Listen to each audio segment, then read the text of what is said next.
जब वोट बिकने लगे तो देश का विकास कहां से होगा। बंगाल चुनाव में ईवीएम पर बहुत बड़ा विवाद।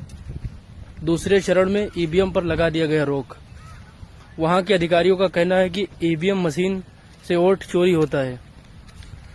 और आप वीडियो में बने रहें और इस वीडियो को लास्ट तक जरूर देखें। ईवीएम भाई साहब देख लीजिए, ईवीएम ब्लॉक किया है बीजेपी का पोता।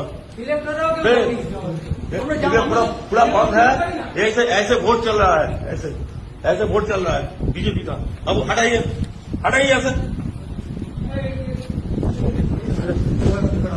সাসপেন্ড করে ছেড়ে দেবো, সাসপেন্ড করে সব কটাকে সাসপেন্ড করবো, একদম সব কটাকে সাসপেন্ড করবো, একদম সাসপেন্ড করবো, সব কটাকে সাসপেন্ড করবো, সব কটাকে সাসপেন্ড করবো। বসে বসে এই করছে, সব কটাকে সাসপেন্ড করবো, একদম সব কটাকে এগিয়ে যাচ্ছি আমি, সব কটাকে সাসপেন্ড করবো, সব কটা। তুই ভাই কে আছো তুমি এখানে কি করছো?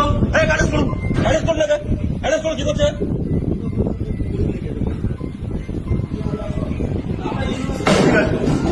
আপনারা কেউ জানেন না তো? আমি ফার্স্ট বলিনি। আপনি জানেন না একটা ইভিএম এতে আছে, চেক করতে হয়। হ্যাঁ আপনি দেখলেন তো ব্লক করা ছিল, দেখেছেন তো? আপনারা দেখেছেন সবাই ব্লক করা ছিল।